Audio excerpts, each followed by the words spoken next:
Academy स्वागत है आप सभी का आज के हमारे इस सेशन में। बहुत सारे बच्चों को मैपिंग को लेकर के बहुत ज्यादा दिक्कतें होती हैं। सर मैपिंग कैसे प्रिपेयर करें, कैसे हम इसको तैयार कर सकते हैं, कैसे हम इसे कहाँ से पढ़ सकते हैं, क्या तरीका होना चाहिए, कैसे हम इसके नोट्स बनाएं, किस किस चीज को कवर करें। सर करंट अफेयर्स में इतना कुछ चलता रहता है, उसकी मैपिंग कैसे तैयार करें। बहुत सारे क्वेश्चन, बहुत सारे डाउट्स जो हैं वो बच्चों के दिमाग में रहते हैं। आज के इस सेशन में हम उन्हीं डाउट्स के बारे में, उन्हीं क्वेश्चंस के बारे में, पिछले अभी जो लेटेस्ट हमारा प्रीलिम्स का पेपर हुआ उसको देखते हुए उन डाउट्स को कवर करने की कोशिश करेंगे कि किस टाइप के क्वेश्चंस जो हैं वो हमारे पास में प्रकट हुए हैं। जिन बच्चों ने मुझसे मैपिंग करी थी उन सब बच्चों का कहना था कि सर मैपिंग वाला पार्ट बहुत ईजी था, मैपिंग हम आसानी से कर पा रहे थे, बहुत ईजी टाइप के क्वेश्चंस हमसे पूछे गए थे। जबकि बाकी बहुत सारे बच्चों का कहना था कि हमारे लिए तो बहुत भारी पड़ रहा है ये मैपिंग का बैच, मैपिंग का पेपर या मैपिंग के क्वेश्चंस। तो क्या ऐसा हमारी तैयारी में अप्रोच होनी चाहिए, क्या तरीका होना चाहिए जिससे कि हम मैपिंग को बहुत अच्छे से तैयार कर सकते हैं। तो आज के इस सेशन में हम उसे समझने की कोशिश करेंगे। So very good morning to all of you.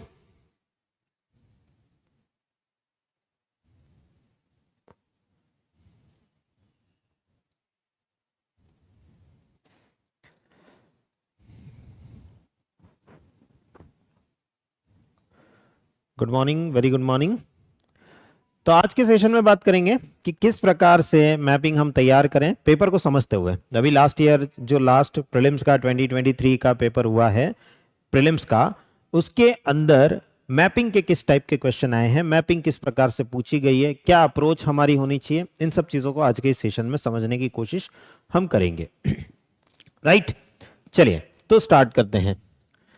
पहला क्वेश्चन आप लोगों के सामने जो प्रीलिम्स में आया है, झेलम नदी वुलर झील से होकर जाती है। The Jhelum river passes through Wular lake. कुछ स्टेटमेंट्स दिए हैं, 3 स्टेटमेंट हमें दिए हैं और हमें यह बताना है कि कितने कथन सही है, how many of the statements are correct, ये हमें बताना है।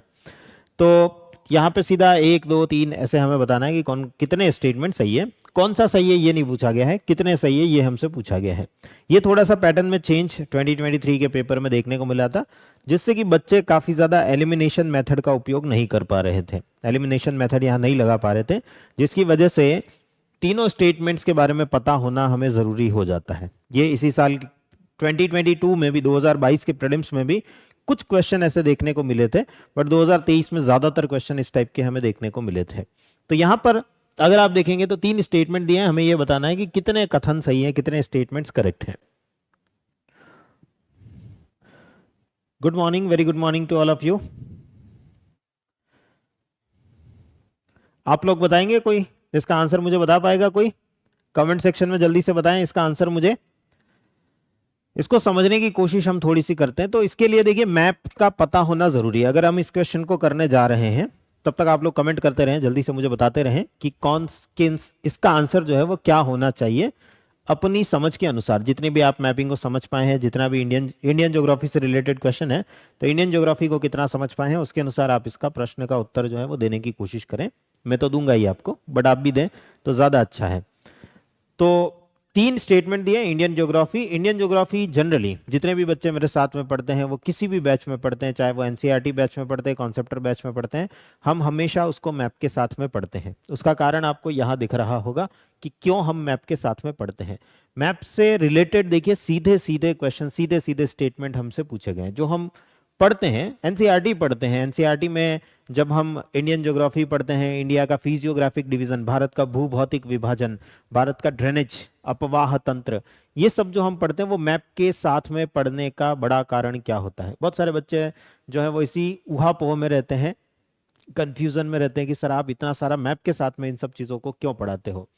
कारण ये है, अब आप देखिए इस टाइप का क्वेश्चन आप कैसे कर पाएंगे। अगर आप इस टाइप के क्वेश्चन को, ये सारी जो इंफॉर्मेशन है, इसे आप सिर्फ एनसीईआरटी से पढ़ेंगे, सिर्फ एनसीईआरटी के थ्रू जाने की कोशिश करेंगे, तो कैसे कवर कर पाएंगे इसको। ये क्वेश्चन आपसे हो ही नहीं सकता अगर आपने सिर्फ एनसीईआरटी की लाइन बाय लाइन पढ़ने की कोशिश करी, उसको मैप पर देखने की कोशिश नहीं करी। तो मैपिंग साथ में चलती रहती है जब हम किसी पार्ट को पढ़ रहे हैं। यहाँ इस क्वेश्चन को देख करके आपको एक बात जो यहाँ पर सीखनी है वो ये सीखनी है, जब हम किसी पार्ट को पढ़ रहे हैं, अगर वो किसी लोकेशन पर बेस्ड है, कोई जगह है, जैसे झेलम नदी, तो झेलम नदी कहाँ से होकर के जाती है ये हमें पता होना जरूरी। जब भी हम झेलम रिवर के बारे में पढ़ रहे हैं, जब भी हम वुलर लेक के बारे में पढ़ रहे हैं, तो इनके एग्जैक्टली लोकेशंस कहाँ पर हैं ये हमें पता होना जरूरी है। अगर आपको थोड़ा सा भी आइडिया है कि झेलम रिवर कैसे जाती है, तो डेफिनेटली आप ये भी बता पाएंगे कि क्या ये वुलर झील से होकर के जाती है कि नहीं जाती है। इसके ऊपर एक प्रोजेक्ट भी चलता, तुलबुल प्रोजेक्ट के नाम से जाना जाता है उसको, उसी को वुलर बैराज के नाम से भी जाना जाता है। वुलर झील के अंदर होकर के ही जाती है झेलम नदी, इसीलिए उस पर एक प्रोजेक्ट वुलर बैराज या तुलबुल प्रोजेक्ट के नाम से एक प्रोजेक्ट चलता है इसके ऊपर। जब हम ये सारी चीजें पढ़ रहे होते हैं, एनसीईआरटी के थ्रू पढ़ रहे होते हैं, क्लास में जब ये सारी चीजें पढ़ रहे होते हैं, तो मैप के थ्रू भी उसको देख लेना होता है, तो हम ऐसा क्वेश्चन हमारे लिए बहुत ईजी हो जाता है। और जो नहीं देखता उसके लिए ये ऐसा है कि सर हमें तो पता ही नहीं था कि ये हो भी, ऐसा होता भी है कि नहीं होता है, वैसी स्थिति होगी आपके साथ में। क्या वास्तव में झेलम नदी वुलर झील से होकर के जाती भी है या नहीं जाती? झेलम नदी कहाँ है? पता नहीं सर। झेलम नदी कहीं अरुणाचल प्रदेश में बहती होगी, हमें क्या पता कहाँ बहती है।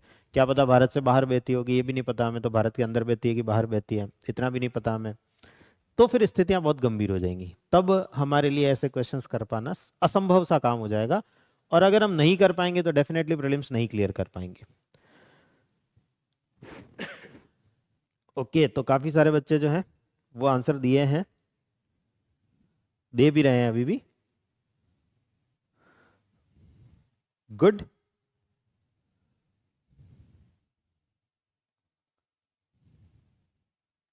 Very good. देखते हैं किसका आंसर सही है। तो झेलम नदी वुलर झील से होकर जाती है। अगर हम इस स्टेटमेंट को देखें तो भारत में अगर हम देखें तो वुलर झील, सॉरी, झेलम नदी जो है वो कुछ इस तरीके से बहते हुए, यहाँ वुलर झील है श्रीनगर के थोड़ा सा नॉर्थ में, वहाँ से होते हुए फिर इस तरीके से आती है, फिर इंडिया और पाकिस्तान का बॉर्डर बनाती है, और फिर इस तरीके से पाकिस्तान में चली जाती है। कुछ इस तरीके से फ्लो करती हुई दिखाई देती है। आप अपनी एटलस खोल सकते हैं, एटलस में देख सकते हैं। तो वहाँ ये साफ साफ दिखाई देता है कि जो नदी है, झेलम नदी है, वो डेफिनेटली वुलर झील के अंदर गिर रही है और उसी से निकल करके फिर आगे बढ़ रही है। उसी पर हमने तुलबुल प्रोजेक्ट जो है, जिसको वुलर बैराज भी कहा जाता है, 1987 से हम ऑपरेट कर रहे हैं, 1987 से हम उस पर चला रहे हैं। तो ऐसा हम जब देखते हैं मैप में तो हमारे लिए ये स्टेटमेंट बहुत सिंपल हो जाता है। होता है कि नहीं होता है, आपके दिमाग में क्लैरिटी बनी रहती है। जब हम मैप पे देखते ही नहीं है इसको, सिर्फ और सिर्फ हमने एनसीईआरटी में पढ़ लिया या किसी नोट्स में पढ़ लिया और हम बस चले गए, अरे हम तो बहुत बहुत ही शानदार तैयारी करके गए हैं सर, बस ऐसा पेपर आएगा कि हम तो पेपर को बिल्कुल ही हवा में उड़ा देंगे। तो डेफिनेटली अब पेपर आपके लिए ऐसा ही है कि आप हवा में ही उड़ाएंगे और कुछ कर नहीं पाएंगे, इसके अलावा कुछ हो नहीं पाएगा हमसे। तो इसलिए मैप के साथ में, मैप के थ्रू हो करके जाना बहुत जरूरी हो जाता है। हर वो इंफॉर्मेशन, हर वो सब्जेक्ट जो आप पढ़ रहे हैं वो मैप के थ्रू हो करके जाना चाहिए। न सिर्फ ज्योग्राफी, मैं सिर्फ यहाँ इंडियन ज्योग्राफी की ही बात नहीं कर रहा हूँ, बल्कि हिस्ट्री आप पढ़ रहे हैं तो वो मैप के थ्रू हो करके जानी चाहिए, मैप के द्वारा पढ़ी जानी चाहिए। नहीं पढ़ रहे हैं तो आप गलती कर रहे हैं। आईआर पढ़ रहे हैं, इंटरनेशनल रिलेशन पढ़ रहे हैं, उसे मैप के थ्रू पढ़ना है, मैप के द्वारा पढ़ना है। नहीं पढ़ रहे हैं तो फिर आप गड़बड़ कर रहे हैं, फिर आप गलती कर रहे हैं। तो इस वजह से मैपिंग जो है वो हमारे लिए एक बहुत इंपॉर्टेंट सेक्शन हो जाता है। और यूपीएससी चाहती है, यूपीएससी ऐसे लोगों को चाहती नहीं है जिनको मैप के बारे में आता पता नहीं हो, वरना वो ऐसे क्वेश्चन डालती क्यों? अभी आप देखेंगे ऐसे भर भर के क्वेश्चन है, ऐसा ऐसा नहीं कि ये एक ही क्वेश्चन है, ऐसे बहुत सारे क्वेश्चन अभी हम आगे देखने वाले हैं जो कि यूपीएससी चाहती है कि अगर आपको मैप का नॉलेज हो तो ही आप प्रीलिम्स करके मेंस में आओ। नहीं नॉलेज है तो हमें ऐसी भीड़ चाहिए ही नहीं जो मेंस में प्रकट हो, चाहिए ही नहीं उनको। जिसको मैपिंग नहीं आती वैसा व्यक्ति चाहिए ही नहीं उनको। मेंस में ला करके क्या करेंगे, वहां भी फेल करना है उस आदमी को, उससे बढ़िया प्रीलिम्स में फेल कर दो, हटाओ, कचरा साफ करो, उनके दिमाग में ये चलता है। तो डेफिनेटली मैपिंग का इंपॉर्टेंस, बहुत सारे बच्चे कहते हैं सर मैपिंग का इतना कितना इंपॉर्टेंस है, इतना कितना महत्व है। प्रीलिम्स में तो आपको कम से कम 8 से 10 क्वेश्चन जो है वो मैपिंग करवाएगी करवाएगी, ये तो आप मान करके चलें। कभी कभी ये आंकड़ा बढ़ भी जाता, कभी कभी 13 से 14 क्वेश्चन हो जाते हैं, कभी घट भी जाता, 7 से 8 क्वेश्चन भी देखने को मिलते हैं। एवरेज 9 से 10 क्वेश्चन आपको मैपिंग के प्रीलिम्स में देखने को मिलेंगे ही मिलेंगे। तो प्रीलिम्स के 100 में से 10 क्वेश्चन यानी 10% का वेटेज जो है वो मोटा मोटी मैपिंग के अकेले के पास में है। तो डेफिनेटली हमारे लिए बहुत इंपॉर्टेंट सेक्शन हो जाता है प्रीलिम्स के लिए। बात करें अगर मेंस की, तो मेंस में हमें बहुत सारी जगह पर मैप्स का उपयोग करना पड़ता है, बनाने पड़ते हैं। मैप के थ्रू हमें चीज़ों को समझाना पड़ता है। जब हम आंसर राइटिंग कर रहे हैं, आंसर लिख रहे हैं, तो हमें मैप के थ्रू वो सारी चीज़ें दिखानी पड़ती है। तो वहाँ पर भी हमारे लिए बहुत इंपॉर्टेंट हो जाता है मैपिंग। मैप बनाना नहीं आता, कहाँ कौन सी नदी बह रही पता नहीं है, कहाँ किसका बॉर्डर है, कहाँ कौन सी माउंटेन है पता नहीं है, तो हम मैप बना नहीं पाएंगे, मैप बना नहीं पाएंगे तो आंसर को अच्छे से एक्सप्लेन नहीं कर पाएंगे, अच्छे से एक्सप्लेन नहीं कर पाएंगे तो अच्छे नंबर भी नहीं ला पाएंगे। अच्छे नंबर चाहिए, अच्छी रैंक चाहिए, तो डेफिनेटली हमें मैप बनाने पड़ेंगे, फ्लो चार्ट्स बनाने पड़ेंगे, डायग्राम्स बनाने पड़ेंगे, और मैप जो है वहां पर हमारे बहुत काम आने वाला है।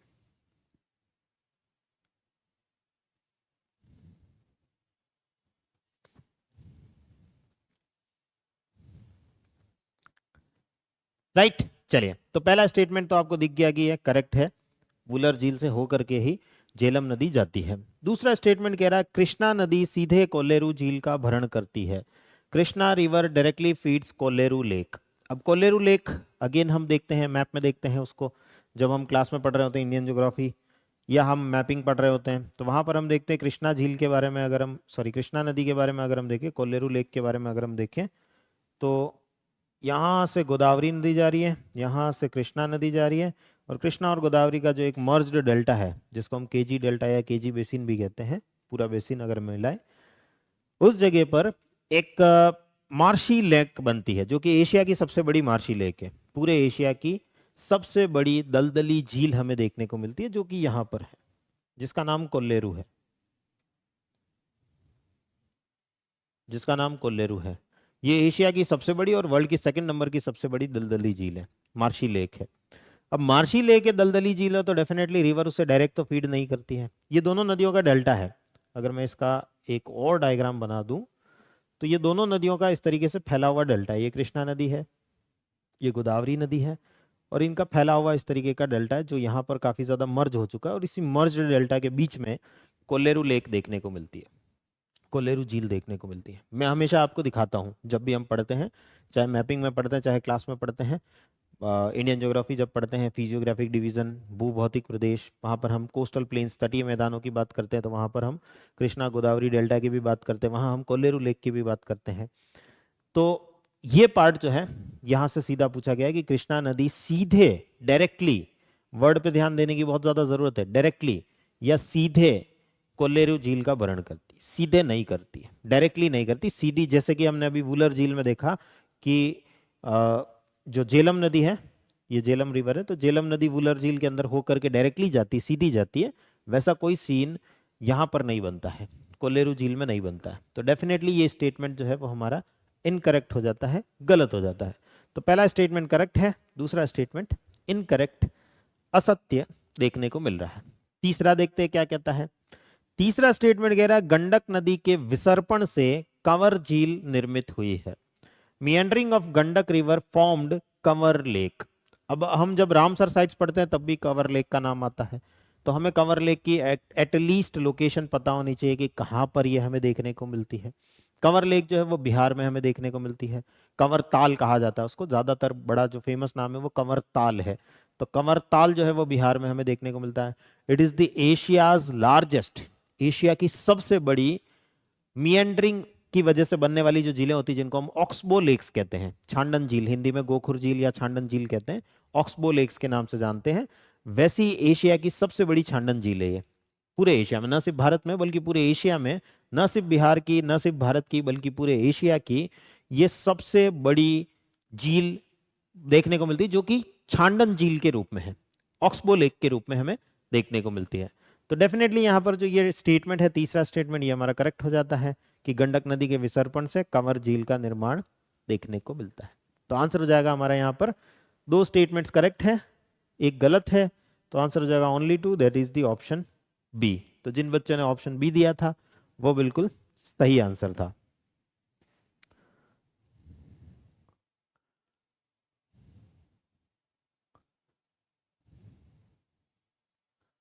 वेरी गुड, काफी बच्चों ने बी आंसर दिया था।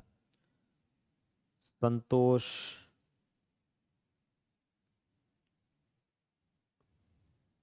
अच्छा, सिर्फ एक ही ने दिया था, बार बार दिया था, ओके। चलिए चलिए नेक्स्ट क्वेश्चन को देखते हैं। अगला क्वेश्चन, निम्नलिखित युग्मों पर विचार करिए, पोर्ट्स दिए हैं और सामने किस चीज के लिए विख्यात है। आप इसे मैपिंग से कनेक्ट कर भी सकते हैं, नहीं भी कर सकते, ये मैपिंग का क्वेश्चन कंसीडर कर भी सकते हैं, प्योर ज्योग्राफी का क्वेश्चन भी कंसीडर कर सकते हैं, इसमें कोई दिक्कत नहीं है। प्योर ज्योग्राफी का भी क्वेश्चन है ये, आप मैपिंग से इतर अलग मान करके भी इसको कर सकते हैं। बट अगर आप ऐसी चीजें जो फैक्चुअल इंफॉर्मेशन जो यहाँ आगे पूछी गई है, ऐसी फैक्चुअल इंफॉर्मेशन मैप के थ्रू पढ़ते हैं, मैंने इस क्वेश्चन को आज के सेशन में इंक्लूड ही इसीलिए किया है ताकि आप ये समझ पाएं कि जब ऐसे फैक्ट्स हमारे सामने होते हैं, इस प्रकार के तथ्य हमारे सामने होते हैं, तो इस प्रकार के तथ्यों को नॉर्मली याद नहीं कर सकते हम। भारत में 13 मेजर पोर्ट हैं, 200 माइनर पोर्ट्स हैं, हम सबके बारे में इतने सारे फैक्ट्स कैसे याद कर सकते हैं? ये संभव ही नहीं है, लगभग असंभव सा कार्य है। और अगर हम इतने सारे फैक्ट रट भी लें, मेहनत करी हमने 2 महीने 4 महीने 6 महीने, सब कुछ रट लिया, सब कुछ याद कर लिया, तब भी जरूर नहीं कि वहां से क्वेश्चन आएगा या नहीं आएगा। जैसे कि इस बार आया ट्रांसपोर्टेशन से, एक बड़े लंबे टाइम बाद ट्रांसपोर्टेशन से 2-3 क्वेश्चन देखने को मिले हैं, लेकिन जरूरी नहीं कि यहाँ से हर बार क्वेश्चन आएगा हम सर ये याद कर ही लें, ये संभव नहीं है।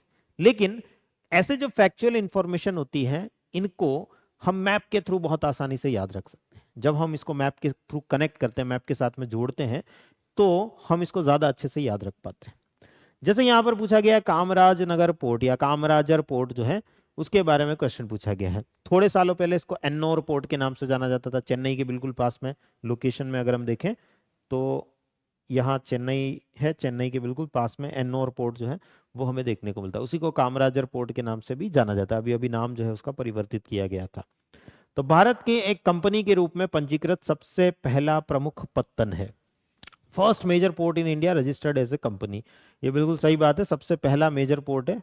भारत में टोटल 13 मेजर पोर्ट्स हैं, 13 प्रमुख पत्तन है, उनमें से एक ये है एन्नोर पोर्ट जो है। इधर इस तरफ 6 हैं हमारे मेजर पोर्ट्स, इस तरफ भी 6 है हमारे मेजर पोर्ट। तो यहाँ इनमें से एक बड़ा मेजर पोर्ट जो है वो ये हमें देखने को मिलता है, एन्नोर। जब हम ट्रांसपोर्टेशन पढ़ते, पोर्ट्स पढ़ते, तो हम मैपिंग के अंदर मैप पर भी इनकी लोकेशन जो है वो देखते हैं, और मैपिंग करते हैं तब भी हम इसकी लोकेशन जो है वो देखते हैं। तो ये हमारे लिए ज़रूरी हो जाता है कि हम ऐसी लोकेशंस को, ऐसी चीज़ों को मैप के थ्रू याद रखें, हमारे लिए ईजी हो जाता है, काम आसान हो जाता है, वरना बहुत भारी पड़ जाता है। इतना आसान नहीं है इन सब चीज़ों को याद रख पाना। इतना तो आप भी समझ गए होंगे, अभी तक जितनी प्रिपरेशन आप लोगों ने करी होगी उतने में आप भी समझ गए होंगे कि इतना आसान नहीं है इन्फॉर्मेशन को याद रख पाना। बेटर तरीका यह है, अच्छा तरीका यह है कि हम इसको मैप के थ्रू याद रखें, मानचित्र बना करके फिर उसे याद रखें। बहुत अच्छा तरीका है, जिससे कि हम बहुत सारी इंफॉर्मेशन रिटेन कर पाते हैं। पिक्टोरियल वे में चीजें याद रहती हैं, चित्रात्मक रूप से हम चीजों को याद रखते हैं। अच्छा एन्नोर पोर्ट वहां है, दिमाग में एक इमेज जल्दी से बन जाती है। और जब किसी चीज की इमेज हमारे दिमाग में होती है तो उसके बारे में 2-4 पॉइंट याद रखना हमारे लिए बहुत ज्यादा टफ काम नहीं हो जाता है। दूसरा स्टेटमेंट, मुंद्रा पोर्ट। भारत में निजी स्वामित्व वाला सबसे बड़ा पत्तन गुजरात के अंदर, मोरबी के अंदर हमें मुंद्रा पोर्ट देखने को मिलता है। ये भी स्टेटमेंट करेक्ट है कि निजी स्वामित्व वाला अगर हम बात करें, लार्जेस्ट प्राइवेटली ऑन्ड पोर्ट की अगर हम बात करें, तो यही सबसे बड़ा पोर्ट हमें देखने को मिलता है। इस बार किसी बच्चे ने आंसर नहीं दिया इसका, ओके। तो मतलब मुझे ऐसा लग रहा है कि बच्चों को इस बार का मैपिंग का पेपर काफी टफ लगा था। कैसा लगा है, कैसे लग रहे हैं आपको क्वेश्चन, एक बार मुझे बताएं।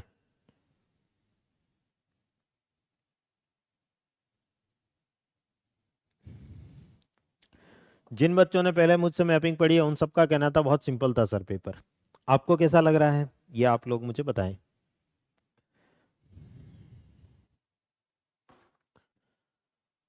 Next, Visakhapatnam port, largest container port in India. Bharat में सबसे बड़ा आधान पत्तन यानी container port. This is not the right fact. Bharat का सबसे बड़ा लार्जेस्ट कंटेनर पोर्ट यानी जहां पर सबसे ज्यादा कंटेनर रखे जा सकते हैं। आपने मूवीज में देखा होगा ना, एक लोहे का बहुत बड़ा सा डब्बा होता है जो जहाज पे चढ़ाया जाता है, उतारा जाता है, वो कंटेनर कहलाता है। ऐसा सबसे बड़ा कंटेनर पोर्ट जहां पर कि सबसे ज्यादा कंटेनर रखे जा सकते हैं, स्टोरेज है वहां पर, वेयर हाउस है इतना बड़ा कि वहां पे सबसे ज्यादा कंटेनर रखे जा सकते हैं या उनको चढ़ाया उतारा जा सकता है। ऐसा भारत का सबसे बड़ा पोर्ट जो है वो Jawaharlal Nehru port trust, JNPT, Mumbai के अंदर हमें देखने को मिलता है, ना कि विशाखापट्टनम। विशाखापट्टनम भारत के सबसे पुराने पोर्ट्स में से एक है, सबसे पुराने पत्तन में से एक है, but it is not the largest one. सबसे बड़ा, खास तौर से अगर हम कंटेनर के रूप में देखें, कंटेनर पोर्ट के रूप में बात करें, तो JNPT जो है, जवाहरलाल नेहरू पोर्ट ट्रस्ट, जो कि मुंबई में देखने को मिलता है, वो सबसे बड़ा पोर्ट देखने को मिलता है, न कि विशाखापट्टनम पोर्ट। तो ये वाला जो फैक्ट है ये हमें थोड़ा गलत देखने को मिलता है। तो 2 स्टेटमेंट करेक्ट है, एक करेक्टली मैच्ड नहीं है। दोनों की हमें पेयर की मैचिंग देखनी है। Which of the above pairs are correctly matched, सही सुमेलित कौन कौन से हैं ये हमें बताना है। हालांकि कौन कौन से ये नहीं बताना, कितने हैं ये हमें बताना है। तो यहाँ पर हो जाएगा 2 हमें दिख रहे हैं, तो यहाँ पर आंसर हो जाएगा ओनली 2 पेयर्स, सिर्फ 2 पेयर ऐसे हैं, 2 जोड़े ऐसे हैं जो कि सही युग्मित दिख रहे हैं, बाकी नहीं दिख रहे हैं। क्वेश्चंस क्लियर नहीं दिख रहा है तो आपको थोड़ी सी क्वालिटी जो है वीडियो की वो बढ़ानी पड़ेगी, क्योंकि क्वेश्चन बड़े बड़े हैं। छोटे होते तो मैं इनको बड़ी बड़ी फॉन्ट साइज में लगवा देता आपके लिए।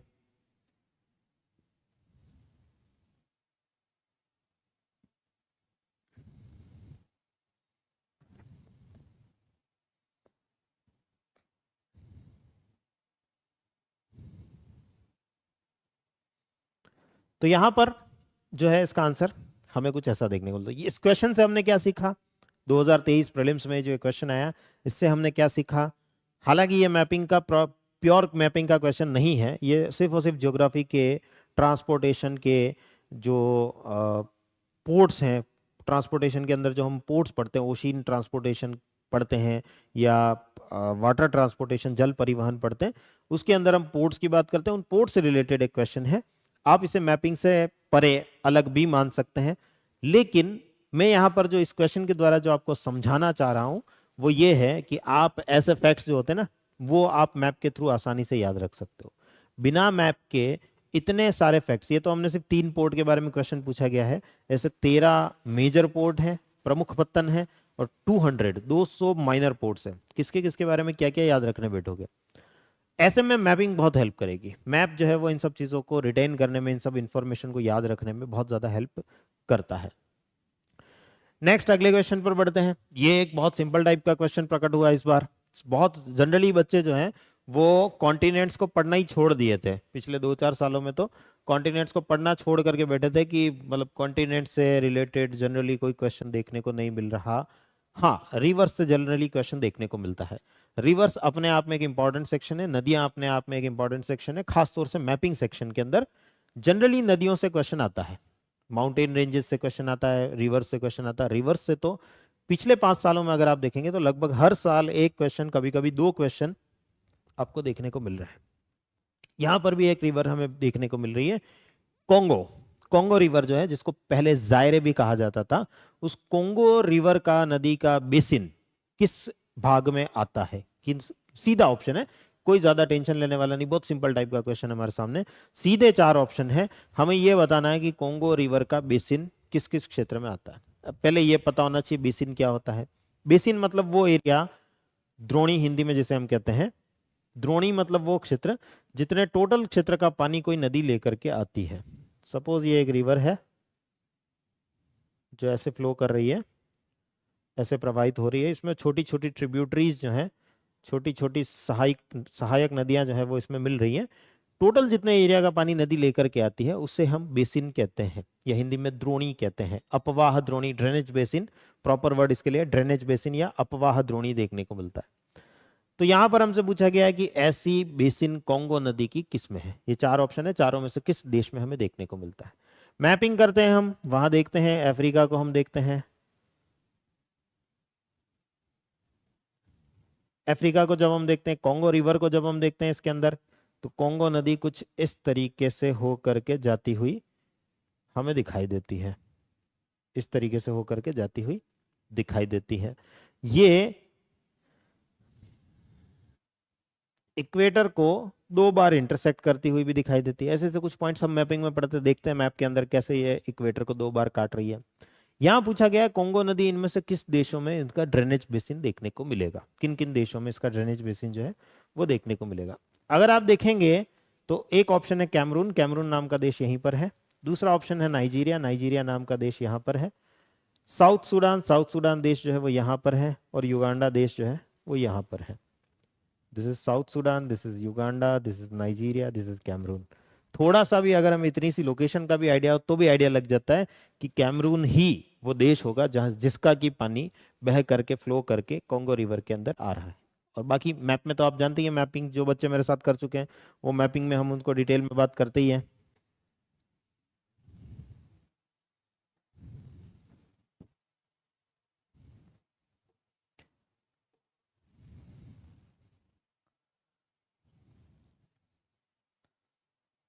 राइट।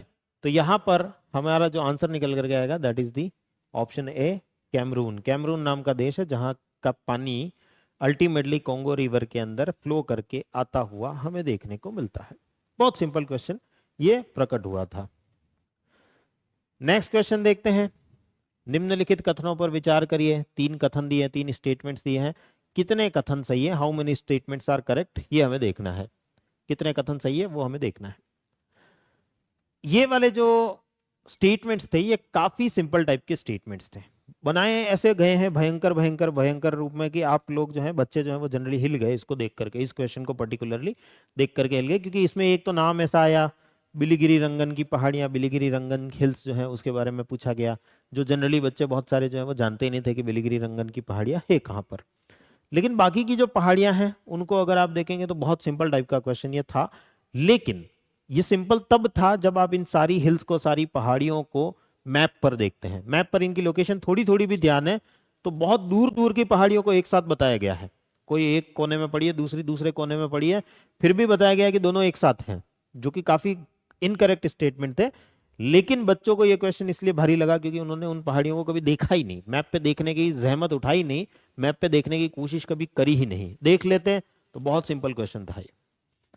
पहला स्टेटमेंट है अमरकंटक पहाड़ियां विंध्य और सह्याद्री श्रेणियों के संगम पर है।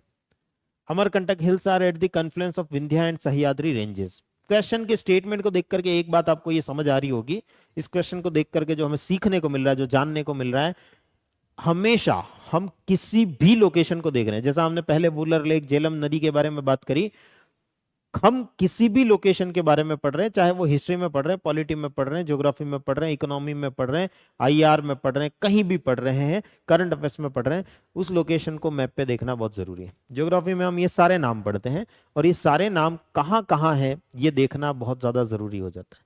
नहीं देख रहे हैं तो अपने ही पैर पे हम ही कुल्हाड़ी मार रहे हैं। ये हमारी गलती है कि हम अपने पैर पर कुल्हाड़ी मार रहे हो, फिर जब हमसे होंगे नहीं ऐसे क्वेश्चन तब हम कहेंगे, तब हम इसका ब्लेम जो है वो किसी और पर डालने की कोशिश करेंगे। एनसीईआरटी में दिया नहीं था, यूपीएससी ने आउट ऑफ सिलेबस दे दिया, हमें पढ़ाया नहीं गया था, हमने ये नहीं किया था, अपने ऊपर कभी नहीं लेंगे हम हमेशा दूसरों के ऊपर डालने की कोशिश करेंगे।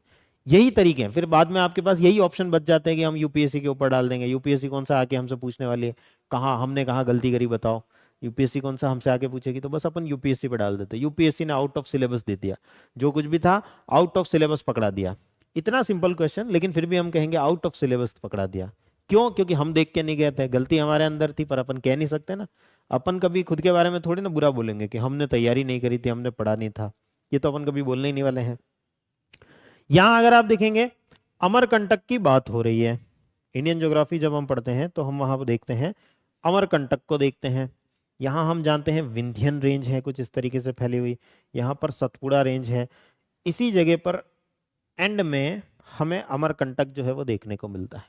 मैकाल रेंज, मैकाल पहाड़ियाँ, और उसके अंदर अमरकंटक जो है वो हमें देखने को मिलता है, जहाँ से कि नर्मदा नदी का उद्गम होता है, जहाँ से कि सोन नदी का उद्गम होता है, जहाँ जिसके पड़ोस से महानदी का उद्गम होता है।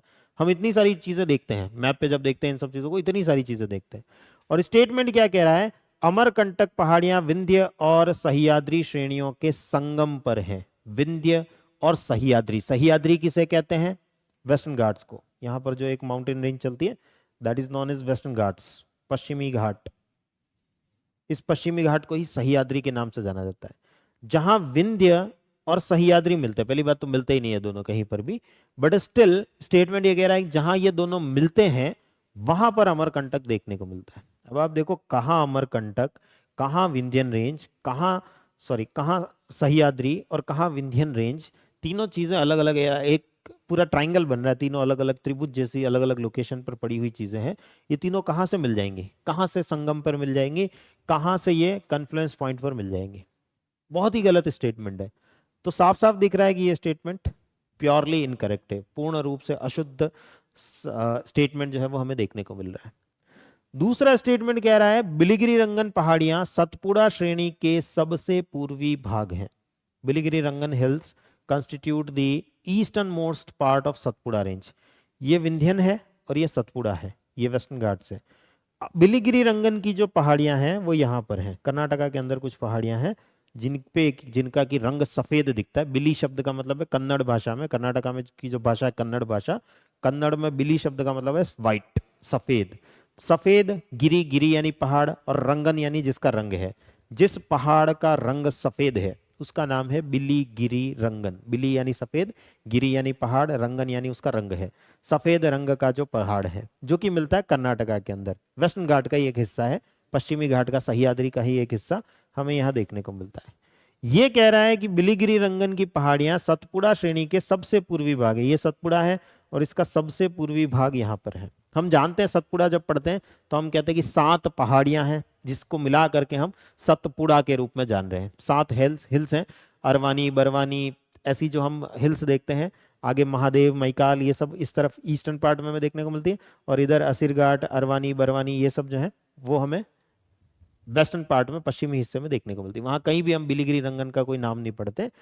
और ये स्टेटमेंट कह रहा है बिलीगिरी रंगन की पहाड़ियां सतपुड़ा का सबसे वेस्टर्न पार्ट है। बिलीगिरी रंगन यहाँ रहा, बता यहाँ रहा है, दोनों के बीच में हजारों किलोमीटर का डिस्टेंस है। ये स्टेटमेंट भी इनकरेक्ट है। लेकिन ये होगा तब जब हम इनकरेक्ट बता पाएंगे, जब हमें पता हो, मैप पे हमने देखा हो सतपुड़ा कहाँ है, वेस्टर्न घाट्स कहाँ है, विंध्यन रेंज कहाँ है, तो हम आसानी से इस क्वेश्चन का आंसर दे पाएंगे। नेक्स्ट क्वेश्चन कह रहा है Seshachalam hills constitute the southern most part of the western Ghats. Seshachalam पहाड़ियां पश्चिमी घाट के सबसे दक्षिणी भाग है। ये पश्चिमी घाट का सबसे दक्षिणी भाग, जो स्टेटमेंट कह रहा है उसके हिसाब से ये वाला हिस्सा जो है वो पश्चिमी घाट का सबसे दक्षिणी भाग। हम जानते हैं यहाँ पर अगस्त्य मलाई जैसी हिल्स मिलती हैं, कार्डमम हिल्स, इलायची पहाड़ियां जिनको हम कहते हैं वो मिलती है। उनके और नॉर्थ में जाते हैं तो अणमलाई हिल्स मिलती है, उनके और नॉर्थ में जाते हैं नीलगिरी हिल्स मिलती हैं।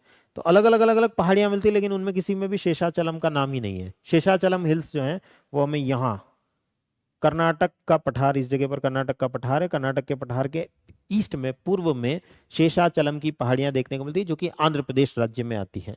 आंध्र प्रदेश में वेस्टर्न घाट है ही नहीं, पश्चिमी घाट है ही नहीं, आंध्र प्रदेश का पश्चिमी घाट का कोई लेना देना ही नहीं।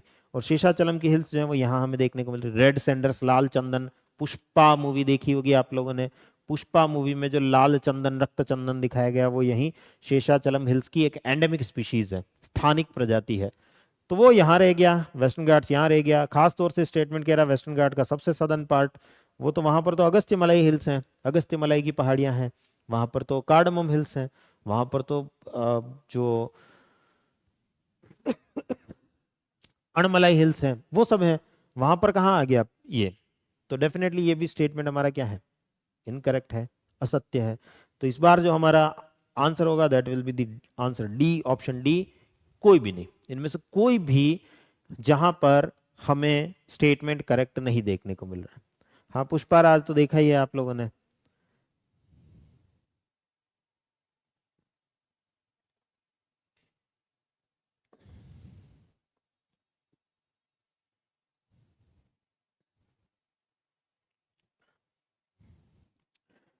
तो ऐसे क्वेश्चन, ये बहुत ही सिंपल टाइप का क्वेश्चन था, लेकिन ये बच्चों को बहुत भारी लगा क्योंकि वो देखते ही नहीं, लोकेशन कभी देखते ही नहीं है। शेषाचलम हिल्स हैं, हम रट्टा मारते हैं, शेषाचलम हिल्स आंध्र प्रदेश में है, ईस्टर्न घाट जो है वो इन इन स्टेट्स में फैला हुआ है, वेस्टर्न घाट्स इन इन स्टेट्स में फैला हुआ है, हिमालय इन इन स्टेट्स में फैला हुआ है। कभी जाके देख तो लो वो स्टेट कहाँ पर है, हिमालय कहाँ पर है, वेस्टर्न घाट्स कहाँ पर है, ईस्टर्न घाट्स कहाँ पर है, सब देखना पड़ेगा ना, तभी तो काम हो पाएगा, तभी तो ऐसे क्वेश्चन हम कर पाएंगे, वरना कहाँ से कर पाएंगे। फिर हम सोचते हैं हमारे बस का नहीं है, ये यूपीएससी कुछ भी कर देती है, कभी भी आउट ऑफ सिलेबस दे देती है, सिलेबस में लिखा नहीं है, हम कुछ भी बहाने मारेंगे। लेकिन यूपीएससी की डिमांड क्या है, मेन डिमांड क्या है, इन क्वेश्चंस को देख करके अब आपको अच्छे से समझ आ रहा होगा।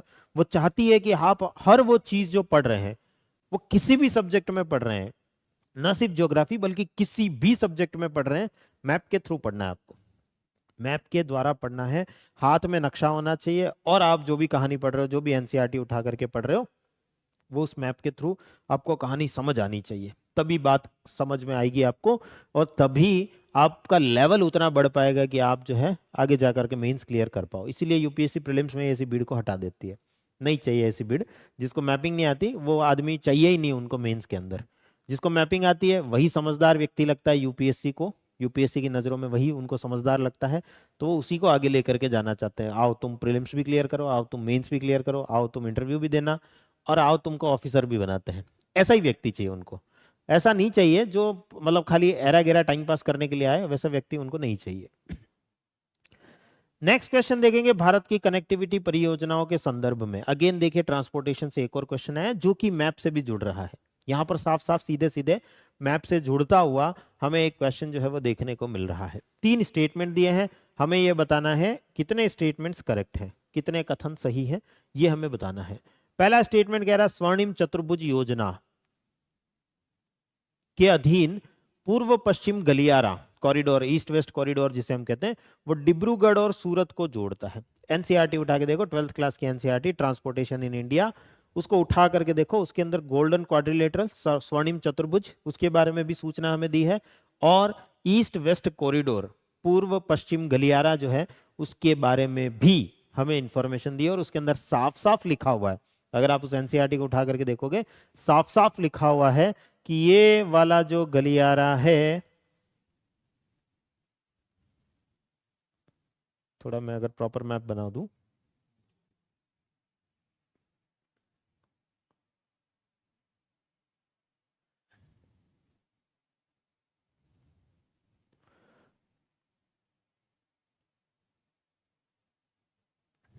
ये वाला जो गलियारा है ये पोरबंदर, यहाँ पर पोरबंदर नाम की जगह और आसाम में इस जगह पर सिलचर नाम की जगह, वो यहां से होकर के सिलचर तक जाता हुआ हमें दिखाई देता है। न कि जो स्टेटमेंट, सॉरी सिलचर इस जगह पर है तो सिलचर तक जाता है, न कि जो स्टेटमेंट में दिया हुआ, स्टेटमेंट जो में जो दो लोकेशन दी हुई है, एक नाम दिया है सूरत और दूसरा नाम दिया है डिब्रूगढ़, डिब्रूगढ़ और सूरत को कनेक्ट करता हुआ दिखाई देता है। क्वेश्चन में अगर आप देखेंगे तो डिब्रूगढ़ और सूरत को कनेक्ट करता हुआ दिखाई देता है, जो कि पूरी तरीके से गलत है। ये स्टेटमेंट पूरी तरीके से गलत है, क्योंकि कनेक्टिविटी जो है वो पोरबंदर से सिलचर की है, ना कि सूरत और डिब्रूगढ़ की। तो सीधा सीधा हमें दिखाई दे रहा है ये स्टेटमेंट पूरी तरीके से गलत है। अब जनरली बच्चा इन चीजों को रटता है, रटने से बजाय ज्यादा बेटर क्या होगा, लोकेशन देखो, डिब्रूगढ़ कहाँ है, सिलचर कहाँ है, पोरबंदर कहाँ है, सूरत कहाँ है, लोकेशन थोड़ी दिमाग में होंगी तो आसानी से आप इस टाइप के क्वेश्चन जो है उसको रिजेक्ट कर पाओगे, पता लगा पाओगे कि ये स्टेटमेंट पूरी तरीके से गलत स्टेटमेंट हमें देखने को मिल रहा है।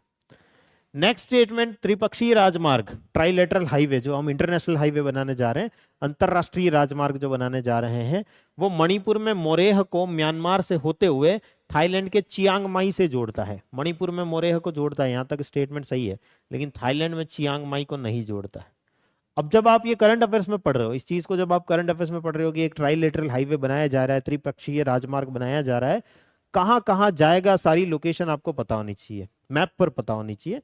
ऐसे ही तो नाम भूल जाओगे, लेकिन मैप पर लोकेशन याद रखोगे तो बहुत आसान हो जाएगा, और वहां आपको पता चलेगा ये चियांग माई से नहीं गुजर रहा है, तो ये स्टेटमेंट भी आपका इनकरेक्ट हो जाएगा।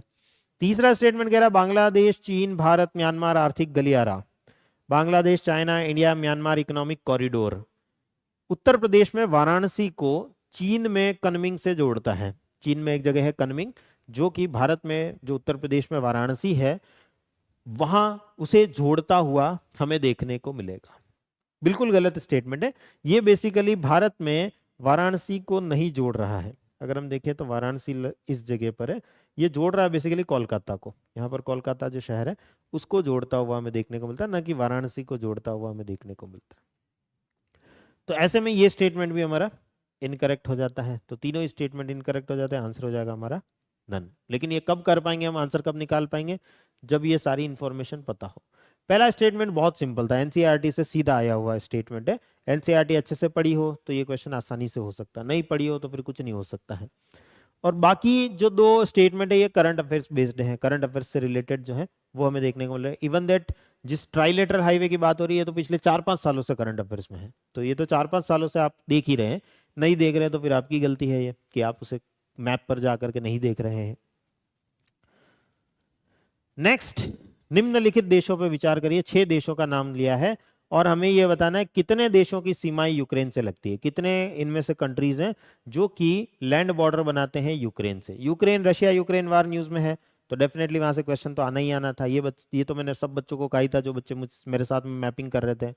पिछले साल भी मैंने कहा था अफगानिस्तान बहुत ज्यादा न्यूज में है, वहां उसको देख लेना, उसके पड़ोसी राज्य पूछ सकते हैं। 2022 में भी अफगानिस्तान के पड़ोसी राज्यों से एक क्वेश्चन आया, 2023 में भी यूक्रेन के पड़ोसी राज्यों से एक क्वेश्चन आया जो आपके सामने है। यहां पर अगर आप देखेंगे तो कितने देश हैं जो कि यूक्रेन के साथ में बॉर्डर बना रहे हैं। अगर आप इन देशों को देखोगे तो इनमें से सिर्फ दो ही देश, एक हंगरी और एक रोमानिया, दो ही देश आपको ऐसे दिखाई देंगे।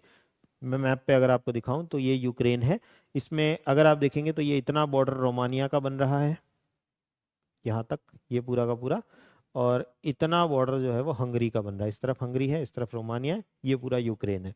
तो रोमानिया यूक्रेन के साथ बॉर्डर बना रहा है, हंगरी यूक्रेन के साथ बॉर्डर बना रहा है। बस ये दो ही देश है, जितने नाम दिए हैं उनमें सिर्फ ये दो ही देश हैं जो कि यहाँ पर बॉर्डर बना रहे हैं। बुल्गारिया, चेक रिपब्लिक, लातविया, लिथुआनिया, ये सब जो है वो यहाँ इसके पड़ोसी देश नहीं है। लातविया लिथुआनिया यहाँ से काफ़ी ज़्यादा नॉर्थ में हमें देखने को मिलते हैं। और जो चेक रिपब्लिक का नाम लिया गया है, वो चेक रिपब्लिक जो है वो इस तरफ काफ़ी वेस्ट में हमें देखने को मिलता है।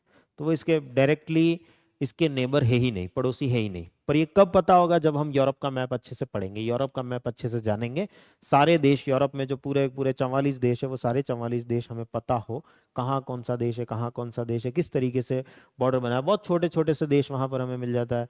लिechtenstein नाम लिखा होता है, दिखता नहीं है देश, इतना सा छोटा सा देश होता है। एंडोरा देश मिलता नहीं है। तो ऐसे बहुत सारे छोटे छोटे देश हैं, उन सब के बारे में पता होना जरूरी है, तो हम ऐसे क्वेश्चन जो है वो कर पाएंगे। यूक्रेन क्योंकि करंट अफेयर्स में था, न्यूज में था, तो यूक्रेन को तो कम से कम उसकी लोकेशन हमें देख ही लेनी थी मैप पर, तो हम ये क्वेश्चन बहुत आसानी से कर पाते, बहुत सिंपल हो जाता हमारे लिए ये क्वेश्चन अगर हम यूक्रेन की लोकेशन देख लेते। देखते कभी है नहीं हम, रशिया यूक्रेन में ऐसा हो रहा है सर, वैसा हो रहा है, ये चल रहा, वो चल रहा, हम रोज न्यूज पढ़े जा रहे हैं, देख नहीं रहे कि कहाँ पर क्या हो रहा है। डॉनबास पे कब्जा हो रहा है, डॉनबास कहाँ है पता नहीं, वो नहीं हमें पता सर। कीव पे कब्जा हो रहा है, कीव कहाँ है पता नहीं, वो नहीं पता हमें। तो ऐसे फिर मैपिंग जो है वो हमारी तैयार नहीं हो पाएगी। करंट अफेयर्स में जो कुछ भी है, जो चीजें हैं, वो सारी की सारी हमें पता होनी जरूरी है। अगर हमें नहीं पता तो फिर हमारी हालत खराब हो जाएगी।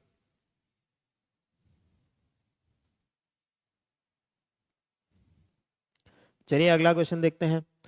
निम्नलिखित में से कौन सा एक देश दशकों से गृह कलह और खाद्य संकट से त्रस्त रहा है और हाल ही पिछले दिनों में अति गंभीर दुर्भिक्ष, बहुत ज्यादा सीवियर फेमाइन जो है, वेरी सीवियर फेमाइन जो है, उससे त्रस्त रहा था, समाचारों में था। Current affairs, again current affairs based location जो है वो हमसे पूछी गई कि इनमें से चारों में से कौन सा देश था जो कि बहुत ज्यादा दशकों से जो है गृह कलह से, सिविल स्ट्राइफ से त्रस्त रहा है। इसके अलावा फूड शॉर्टेज रही है, यहाँ खाद्य संकट रहा है, और अभी अभी जो है गंभीर दुर्भिक्ष भी, सीवियर फेमाइन भी देखने को मिला था। ऐसा देश हमें सोमालिया देखने को मिलता है। अफ्रीका जो मैंने अभी आपको दिखाया था, हमने अभी अभी अफ्रीका की बात करी थी, अफ्रीका में ये सबसे एंड में जो देश आपको दिखाई दे रहा है दैट इज द सोमालिया। सबसे ईस्ट में जो आपको दिखाई दे रहा, हॉर्न ऑफ अफ्रीका जिसे हम कहते हैं, वो हॉर्न ऑफ अफ्रीका में सोमालिया का भी हिस्सा हमें देखने को मिलता है। तो सोमालिया वहां पर हमें देखने को मिलता है और उसकी स्थिति अभी ऐसी ही चल रही है। तो हम अगर उसे मैप में देख लेते हैं, थोड़ा जान लेते हैं, तो हमारे लिए ये क्वेश्चन जो है वो सिंपल हो जाता। अगला क्वेश्चन देखते हैं। देखिए 3 जगहों के नाम दिए हैं और समाचार में क्यों है, वो न्यूज में क्यों है, करंट अफेयर्स बेस्ड क्वेश्चन है ये, लेकिन मैपिंग का क्वेश्चन है। मैप में लोकेशन पूछी गई है कि ये लोकेशन अभी अभी करंट अफेयर्स में रही है, न्यूज में रही है, तो इनकी लोकेशन क्या है। सबसे पहले हमसे पूछा गया north Kivu and इटूरी। North Kivu and इटूरी जो है वो कहां पर है, आगे लिखा गया है आर्मेनिया अजरबैजान के बीच में वार वाली जगह है, युद्ध वाली जगह है। बिल्कुल गलत है। नॉर्थ किवू एंड इटूरी जो है वो DRC, democratic Republic of Congo, Congo लोकतांत्रिक गणराज्य, जो कि अफ्रीका में आता है। अभी कोंगो नदी आपको अफ्रीका के अंदर दिखाई थी, वहीं पर हमें डीआरसी देखने को मिलता है। कोंगो नदी जो है वो democratic Republic of Congo DRC और कोंगो रिपब्लिक दोनों की बॉर्डर बनाती, दोनों की सीमा बनाती दिखाई देती है। तो वहां पर है ये जगह, ना कि यहाँ पर। तो ये स्टेटमेंट करेक्टली मैच्ड नहीं है, या ये पेयर करेक्टली मैच्ड नहीं है। दूसरा नागोर्नो कारबाख, नागोर्नो कारबाख पे तो पूरी करंट अफेयर्स में करंट मैपिंग जो मैं आपको कराता हूँ उसके अंदर हमने पूरा डिटेल में जाना था कैसे आर्मेनिया अजरबैजान 1920 के जमाने से ही जो है जोसेफ स्टालिन जो है, स्टालिन ने कैसे यहाँ पर जो है बंटवारा करने की कोशिश करी थी, फिर किस तरीके से ये मामला बढ़ता रहा बढ़ता रहा बढ़ता रहा, आज भी जो है वो हमें नागोर्नो कारबाख आर्मेनिया और अजरबैजान के बीच में बहुत ज़्यादा विवादित कन्फ्लिक्टेड जो रीजन है वो देखने को मिलता है। तो वो नागोर्नो कारबाख, आगे लिखा है मोजाम्बिक, जो कि करेक्टली मैच्ड नहीं है।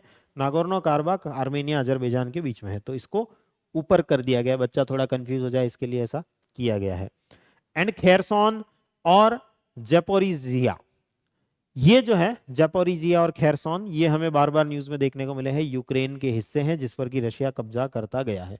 हम हर रोज किसी न किसी 2-5 दिन में देख रहे हैं रशिया किसी एक जगह को कब्जा कर रहा है, फिर किसी एक जगह को कब्जा कर रहा है, फिर किसी एक जगह को कब्जा कर रहा है।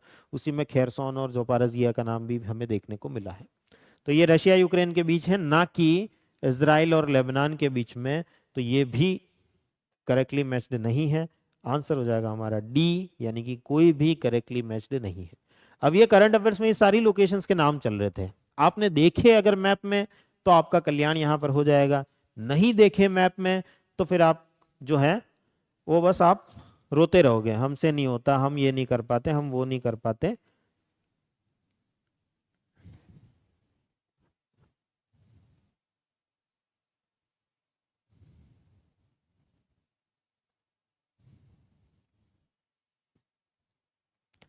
नेक्स्ट देखते हैं। अगेन देखिए इसी टाइप का क्वेश्चन, कुछ जगहों के नाम दिए हैं और ये किस देश में है। हमें समाचारों में उल्लिखित है, ये बार बार न्यूज में हमें देखने को मिलती है ऐसी जगह, 3 नाम दिए हैं और ये किस किस देश में किस किस जगह पर लोकेटेड हमें देखने को मिलती है। अगर आप डॉनबास को देखेंगे, डॉनबास यूक्रेन में है ना कि सीरिया में, तो ये करेक्टली मैच्ड नहीं है। कचिन को देखेंगे, कचिन म्यांमार में है ना कि इथियोपिया में, करेक्टली मैच्ड नहीं है। और टिग्रे को देखेंगे तो टिग्रे इथियोपिया में है लेकिन सामने उत्तरी यमन लिखा है, तो ये भी करेक्टली मैच्ड नहीं है। आंसर इसका भी हो जाएगा नन, कोई भी करेक्टली मैच्ड यहां पर देखने को नहीं मिल रहा। अब देखिए आप देख रहे हैं ये लोकेशंस, ये लोकेशंस, ये लोकेशन, ये लोकेशन, 4 क्वेश्चन तो मैं अभी अभी आपको दिखा चुका हूं जो सीधा करंट अफेयर्स में मैपिंग से आए हैं। मैपिंग कितनी इंपॉर्टेंट है करंट अफेयर्स के साथ में भी, ये आप यहां पे देख पा रहे हैं। 4 क्वेश्चन, 4 क्वेश्चन यानी 8 नंबर जो है वो हमारे सामने सिर्फ और सिर्फ करंट अफेयर्स को मैप से पढ़ लेते तो ये 8 नंबर हमारे हाथ में है। नहीं पढ़ेंगे तो ये 8 नंबर हमारे हाथ से जाने वाले हैं और देख के और डर और लगने वाला है, वहां कॉन्फिडेंस और लूज होने वाला है। 2-4 क्वेश्चन जो आते होंगे वो भी दिमाग खराब होगा हमारा, कॉन्फिडेंस लूज होगा हमारा, आत्मविश्वास जो है वो गिरेगा और उस चक्कर में हम 2-4 क्वेश्चन और गलत करेंगे। वहीं अगर ये पढ़ लेते, ये 4 क्वेश्चन आपके सही हो जाते, आपका कॉन्फिडेंस लेवल एक अलग लेवल पर होता, 2-4 और क्वेश्चन सही कर लेते आप। तो यहां पर मामला जो है वो बड़ा जबरदस्त फंस रहा है, आप देख रहे हैं इस साल के पेपर के अंदर। नेक्स्ट एक और देखिए, ये भी करंट अफेयर्स बेस्ड क्वेश्चन है। हाल के वर्षों में चाड, गिनी, माली, सूडान, 4 नाम दिए हैं, 4 देशों के नाम दिए हैं। फटाफट बताओ कौन से कॉन्टिनेंट में, कौन से महाद्वीप में आते हैं ये चारों।